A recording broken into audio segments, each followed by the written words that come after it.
If I am posting this on anticipated schedule, this video should be up around Valentine's Day, and the reason this topic is seasonally relevant is that if I am as single as I usually am come Valentine's Day, when folks ask me, who's your Valentine? My jokey, but not entirely unserious answer is, well, officer, I'm still holding out for Anna Kendrick. Anna Kendrick is my big celebrity crush. I have many, but this is the one that most people learn against their will when getting to know me. I've read her autobiography cover to cover. I watch all of her late-night interviews. When I look at my Letterboxd stats, she's my most watched actor. Really, the only performer I've intentionally gone out of my way to see the whole filmography of. I'm comfortable sharing this with you, possibly because of a lack of internal shame, for better or worse, but also because I feel this is true for just about everybody. Not everyone broadcasts it like I just did, and certainly not everyone needs to if they don't want to, and it may not be an admiration of the nature I just described per se that you have for your favorite celebrity, but our culture is practically built on parasocial relationships, a buzzword I'm sure you're sick of, but an apt one which describes a relationship that isn't mutual the way a face-to-face friendship is. Most celebrities are tasked with cultivating these, and doing so by putting their best features forward, knowing their audience, looking a certain way, and perpetuating these features in interviews and through chosen jobs. This is why in equal measure our culture of idols is shaken by the recent phenomenon of cancel culture. And for heaven's sake, I do not need to explain what that is to you. But something I feel that goes under-discussed in the parasocial aspect of why cancel culture can feel so devastating is that weird fictional connection we all feel when we forgive the term stan somebody. For most people, nowadays, it goes beyond enjoying their art and work or finding them attractive. We follow their social media. We listen to their podcasts. We take a role of voyeur to their hobbies, vacations, relationships, and lives. Or at least the glimpses of these corners of their lives they choose to specifically cultivate and show us.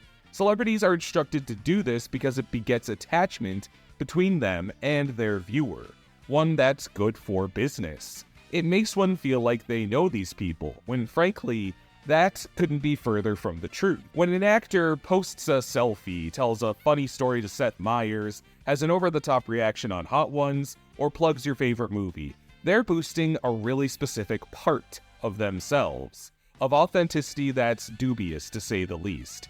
This isn't easy to admit, but I'm not a fan of Anna Kendrick. I'm a fan of the aspects of herself she publicizes tied to tropes and career choices that bolster how palatable she comes off to specific audiences. These ideals rooted by select anecdotes and behavior on public platforms that give the illusion of a behind-the-scenes glimpse that's frequently as staged as any scripted performance. But I'm certainly not gonna clarify that every time I feel compelled to say I'm a fan of Anna Kendrick, nor do I expect anyone else who is especially fond of any given celebrity. I don't think there's any shame in engaging in such a culture, but I do think the cost one should be aware of is the trouble that comes along with this illusion being shattered, which is why public scandal has become such a tough pill to swallow. In most cases, a celebrity's a stranger to you, so ultimately, it should have minimal impact on you if they, in some way, shape, or form, do harm. I truly should not care if someone deservedly needs to go to jail or be removed from a workplace because they disrupt what's right. But you may be familiar with the experience of seeing a headline and feeling like you've been punched in the stomach, as if you've just learned a friend did the harm you're reading about.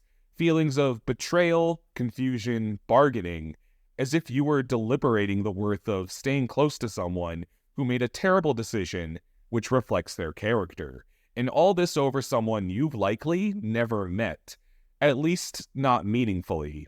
This is the most pertinent evidence we have that the culture of celebrity integration to the public works.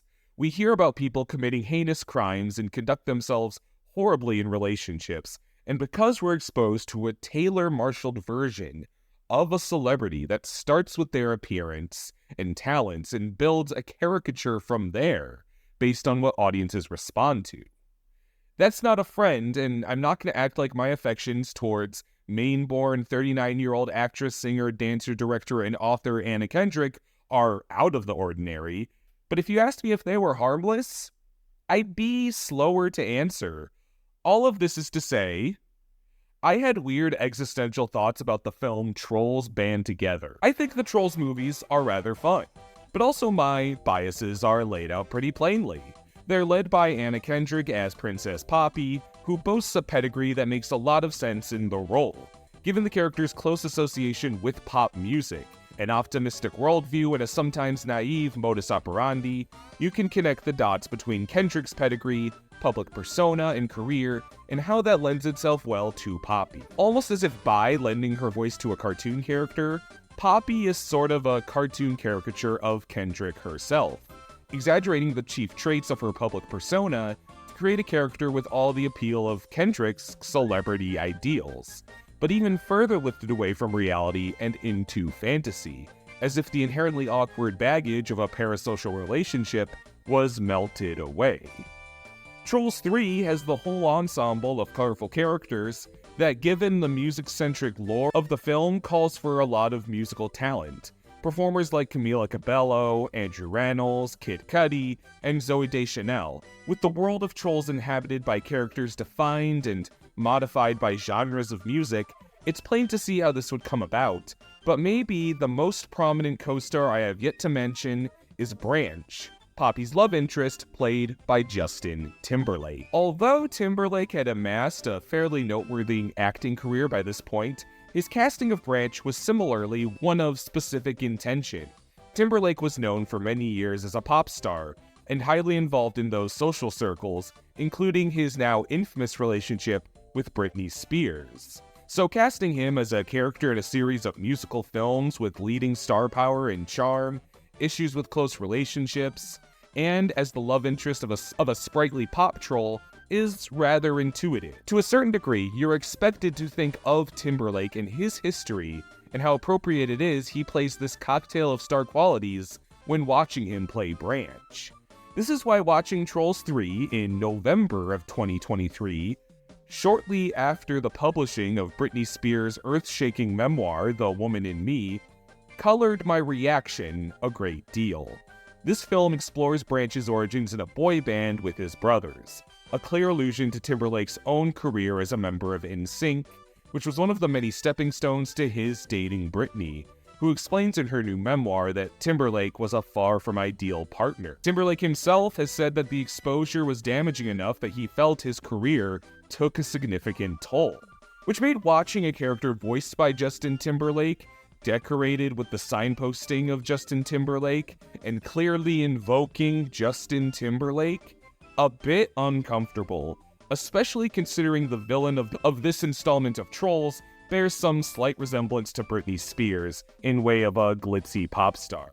To be clear, I don't think that was intentional, but boy, it was poorly timed. It's realizations such as these that I call the glass shattering. Looking at a celebrity persona as an amalgamation of their best qualities within their control, it can be jarring when public zeitgeist exposes you to something less aspirational. It makes what I think we know was always at least a bit inauthentic completely break. And the best I can describe my feelings watching Trolls 3 was it kinda hit like a truck, thinking about how bad Timberlake happened to look at that moment, how no one could have predicted it, and no one can moving forward. Even if such a swerve were to sour a parasocial fixture I've grown reliant on. To put in simpler terms, I grew quickly anxious at the idea of Anna Kendrick going the way of Justin Timberlake, and I think that's something a lot of people are nervous of, even if they don't realize it. In circles of animation, and particularly animated film, the new boogeyman is that of celebrity voice acting, the stunt casting of somebody conventionally famous in the role of an animated character, where many feel someone more traditionally and consistently stationed in the role of voiceover would be more appropriate. This has developed into feelings of unrest among fans, who feel voiceover artists frequently relegated to TV are being jilted for bankable names with less training and experience in voiceover.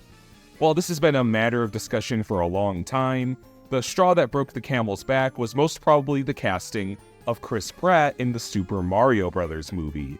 I have to imagine you're aware, but it bears repeating how polarizing this casting choice was, a vitriol that carried over into Pratt's subsequent casting in the titular role of the new Garfield movie. This started a huge conversation about reliance on camera actors as opposed to the underpaid, properly marshaled voiceover artists. That it's not as if children are necessarily excited to see Chris Pratt in a Mario movie, or that he's necessarily going to be the one to sell tickets. So why not entrust someone with more direct experience and expertise on the matter? What I want to make clear is I do agree with the principle that traditional voiceover artists are undervalued and don't have opportunities they should in higher scale projects. But with that said, I feel the discussion of celebrity voiceover is often a bit incurious. I certainly do think a privilege comes with a name that can sell tickets, but I don't think that's the only factor. After all, for as many hated celebrity VO performances, I can think of many animated characters who are beloved above and beyond in their genre, who have arguably very stunty cast choices behind them. You'll hear people up in arms that characters voiced by Chris Pratt just sound like Chris Pratt, which is an argument I find rather frustrating because it truly presents a sweeping double standard. While many voice actors display qualities to be something of a chameleon and alter their voice into a huge range, to chiefly perform as a voiceover artist isn't necessarily always to do a voice, per se. Some of the most beloved names in voiceover bring to the table a very consistent sound, and they have a lot of talent for doing just that.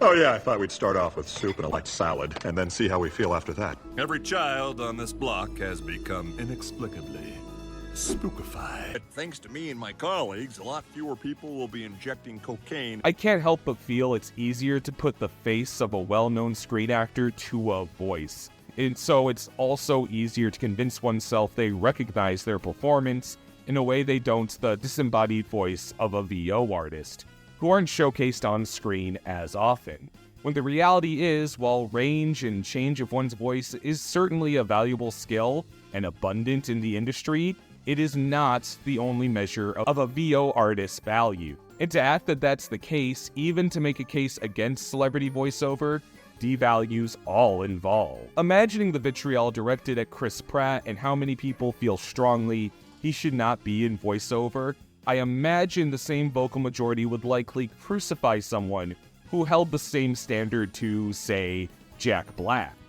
Jack Black is more known for screen and music performance than voiceover. You could probably say most of his characters just sound like Jack Black, and a more consistently stationed voice actor could take the same roles he does. Every argument still applies, but the casting of Jack Black is frequently cause for celebration in the same circles that hate to see Chris Pratt. How about Hailee Steinfeld, who's known for screen acting, singing, and modeling long before voiceover, but she still lent her voice in acclaimed performances in huge animated works. She's widely accepted in these roles, and rightfully so because she does a great job. But she doesn't show the chameleon qualities in her vocal range that seem to be expected of Chris Pratt. No one ever seems mad that Gwen Stacy and Vi just sound like Hailee Steinfeld. He was bitten by a radioactive spider. And he's not the only one. I know. Pow Pow, I know. You did what you had to do to survive. It's time for you to admit to yourself, you don't dislike celebrity voiceover, you just dislike Chris Pratt. I'm not saying that's unfair. Chris has some receipts that make him look really lousy, but to argue from a high horse in response makes sweeping accusations in a way I feel gives a bad name to everyone involved, voice and screen actors alike, having their opportunities shrunk if we took the divide between them with such staunch dogma. I'd be hard-pressed to say I could blame you. After all, Pratt has a history involved with a church that operates on antiquated homophobic policies that he seems hard-pressed to comment on or decry. There's also potential notions related to a history of adultery leading to his divorce from Anna Faris. This isn't me saying these are reasons you absolutely cannot enjoy Parks and Rec anymore, you bad, bad boy. No one is the arbiter of what is or isn't okay in art or the people surrounding it except you. But I do feel it's important to lay out why Pratt as an actor makes some uncomfortable. And while people have reasons besides this to oppose his recent renaissance in VO, I imagine no small part is not wanting baggage like this attached to characters as beloved as Mario and Garfield. And I'm especially in no place to judge, considering this is the crisis I had watching Trolls 3, unable to separate Branch from the guilt burdened by his voice actor, who coerced Britney Spears into having an abortion she didn't feel mutually about because he didn't want to be a father, as revealed in her tell-all that was released not a month prior to Trolls 3, and as such was fresh in everybody's mind. And this was only so troubling because he was right next to the other character, played by my favorite. And if such cataclysmic timing could release a Timberlake movie right after he was put in the hot seat, it felt like only a matter of time before I sit down in a theater, ready for the next Anna Kendrick movie, only for my phone to ring as posts go viral about how Anna Kendrick was taking candy from a baby. Orphan babies, even. The truly difficult reality is that fictional characters frequently are their actors. As much as this is connected to the sort of meta, parasocial nature of modern celebrity, it's always been the case. Bud Abbott and Lou Costello would star in films where their names were in the title as if they were meta-present in the film, when they would, in the actual context of the movie, play fully fictional characters with different names. The celebrity name is what sells the ticket and draws parallels to the real-life celebrity, and this has been the case as far back as the 1940s. As a result, it's harder and harder to separate a character from their performer, even if that should ultimately be possible and even ideal. It's one thing to have to move on from a parasocial stitch you have with some celebrity who messed up big time, but it's another when their habits, mannerisms, and history are so ingrained in their performances that it reaches beyond those bounds of fictions that you once found safe. There's no easy answer to this matter, and for months after making this video, I'll wonder, does Princess Poppy agree with my politics? Would Garfield cheat on his wife? Is Miguel O'Hara my friend? These are things that are silly and frivolous to consider about fictional characters, let alone colored by the context of celebrity. Ideally, fiction should be an arm's length away from us, but it paradoxically also inspires us and changes us. And as a result, so do the actors that bring that art to life, which makes it really hard when they disappoint us. The art and works of Anna Kendrick have inspired me to love performing, helped me feel less lonely, and changed my appreciation for genres I didn't realize I appreciated. And even if I die without meeting her, I kinda owe her that. The same to everyone who had a part in a piece of art I love. And that can't be undone, even if it's simultaneously true with the fact that they may really let us down and even harm people in the future. This video isn't my intervention. I'll still be a fanboy for all kinds of actors after I upload this, Kendrick included. But it's important to remember what that dynamic truly is, and that anything can let you down. And there's worse things to move on from, if need be, than a really rich stranger.